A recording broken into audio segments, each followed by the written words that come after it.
Hi everybody, I'm Stan Zaslavsky from Eagle Vision Property. Welcome to our interview with the property development experts. Today is the second part of the series on buying development sites with permits that are on the market.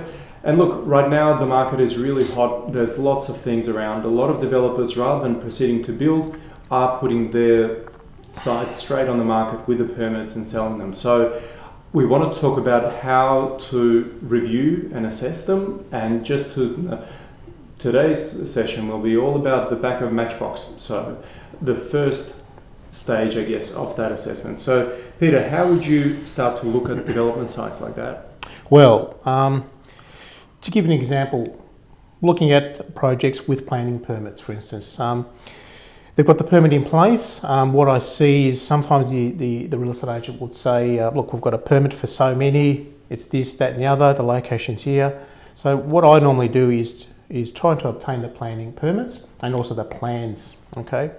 Because I've had so many instances that the agent might say this or that and the other and they want a certain price, but having a look at the plans, they might have been not been designed quite well for the marketplace. So you might, for instance, as an example, you might have a permit on a project that's got a permit for 50 apartments. Now the breakup on that of the apartments, 2 bedders, 1 bedders, 3 bedders, that makes all the difference. The agent says, oh, it's got a permit for 50. Well, 50 what?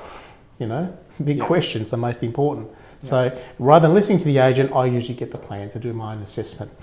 Having said that, I sit down, have the plans, go through them all, have a look at the breakup. For instance, as an example, I've just got a site now that I'm looking at.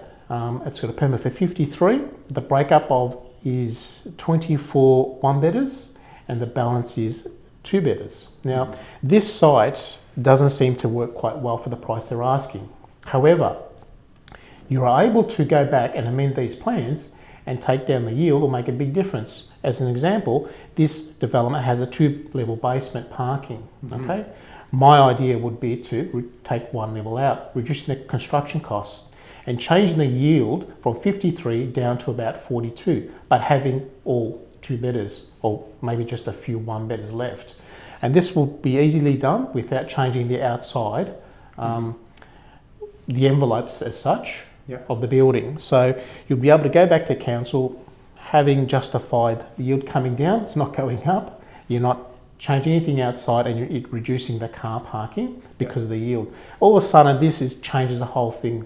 All of a sudden return on profit becomes much greater and a viable proposition. Yeah. So it's just the important example of you should obtain the plans, have a look at the plans thoroughly. And if you're able to get your consultant or an architect involved at that point, it might be a way to go too. Just to make up the most of the opportunity, because there is a lot of things out there, sites with planning permits that haven't been designed well. And there's a great example is this one that I'm working on at the moment that we're just about to acquire. Fantastic. Look, thanks for joining us. That's it for today's session, and next session we'll talk more about construction and how that plays into the part of the feasibility study.